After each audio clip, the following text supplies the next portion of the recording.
band in London. When they go on stage at Hammersmith Odeon in a couple of hours' time, it'll be for the 7th consecutive night, and by tomorrow Simple Minds will have equalled Elton John's record stint there.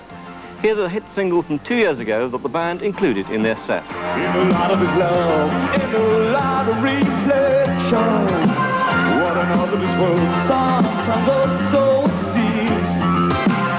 All I'm spent away. Claire, your band used to support them in Glasgow back in the old days. How do you feel about them now? They've become so amazingly famous. Well, I'm terribly biased from the start. I'm really lucky because I've seen them like through every stage of their career, and when I saw them last night, I just think that they just keep progressing. You know, it's always like one step further. Did you ever expect them to do this well? Yeah, I think I did probably. I don't know. I can't really remember. I always remember I liked Jim Kerr, and he's gone now. It's too late. Oh. But no, I thought they were great last night, and the audience loved it, and it made me feel really excited because everyone was so into it. It was great. I mean, what can I say? I love them. Holly, I wouldn't have thought they're a band you'd like somehow.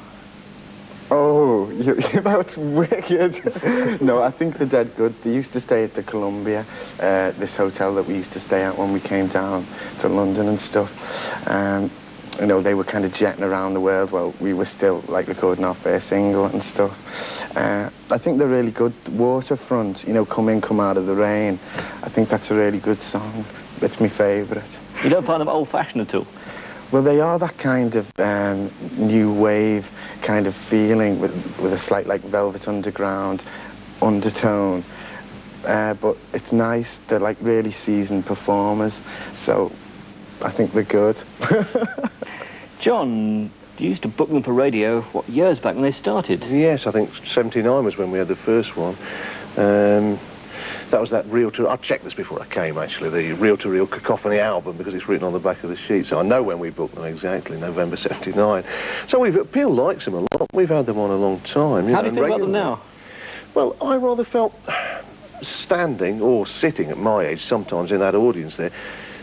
I was reminded, a couple of kids came up to me once to cut a long story short and said, why doesn't Peel play more old-fashioned rock and roll? And I said, oh, what do you mean, Jerry Lee Lewis and the Fats Domino? And they said, no, the Pistols and the Clash. And I realised how short people's awareness is in rock and roll, you know, 4 or 5 years for most of the audience there. And I stood and sat there occasionally and thought, this is smashing, they're all enjoying it, but I've seen everything they've done sort of before, you know. It seemed a little bit samey to me as well.